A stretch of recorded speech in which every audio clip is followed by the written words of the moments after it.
అరకులో చూశారు కదండి, ఇలాంటి క్యాంప్ సైట్లు నేను ఒక 50-70 చూసుంటానండి రోడ్ సైడ్, బీభత్సంగా ఉన్నాయి. సో ఎవరైనా భయపడక్కర్లేదు, అరకు వస్తే మనకు రూములు దొరికితే దొరకమని చెప్పి. టెంట్లు అయితే ఈజీగా దొరికిపోతాయి. చూస్తున్నారు కదా ఎన్ని ఉన్నాయో. అక్కడ ఒకటి ఉంది, ఇక్కడ ఒకటి ఉంది, ఇక్కడ ఒకటి ఉంది, మళ్ళీ ఇక్కడ ఒకటి ఉంది, దీని పక్కన ఇంకోటి ఉంది, దాని పక్కన ఇంకోటి ఉంది. అసలు ఎన్ని ఉన్నాయంటే అన్ని ఉన్నాయి. సో మీరైతే అరకు వస్తే దొరికితే దొరకవా అని ఇబ్బంది పడాల్సిన పని ఉండదు నాకు తెలిసి.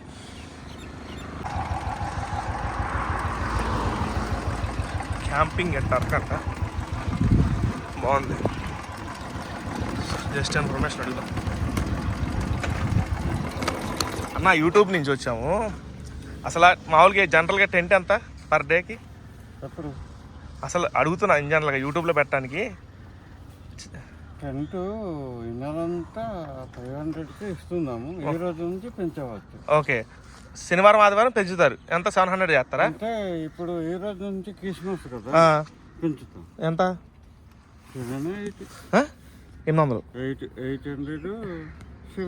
700 ఎక్కువైతే దిగారు. ఎంతమంది ఉండొచ్చు ఒక టెంట్లో?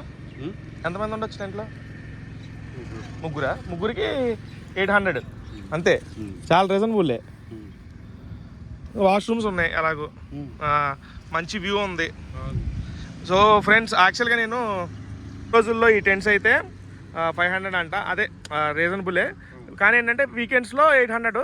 ముగ్గురు ఉండొచ్చు అంట. చూసుకోండి, ఒక టెంట్లో ముగ్గురు ఉండొచ్చు అంట. ముగ్గురికి అంటే పర్ హెడ్కి ఎంత పడుతుంది? 300 కూడా పడతలా, 250 పడుతుంది అంతే. సో వాష్రూమ్స్ కూడా ఉన్నాయి, బ్యూటిఫుల్ వ్యూ ఉంది. అది ఫ్రెండ్స్, నేనైతే అక్కడ ఎదురా వీళ్ళది కాంటాక్ట్ నెంబర్ ఉంది, నేను కాంటాక్ట్ నెంబర్ మీకు ఇస్తాను డిస్క్రిప్షన్లో. చూడండి, కాంటాక్ట్ అవ్వండి. ఇలాంటివి చాలా ఉన్నాయి. మీరు ఇలా ఫోన్ చేసినా కానీ ఉన్నాయో లేదా అవైలబిలిటీ చెప్తారు, అంతే కదా. Okay, thanks.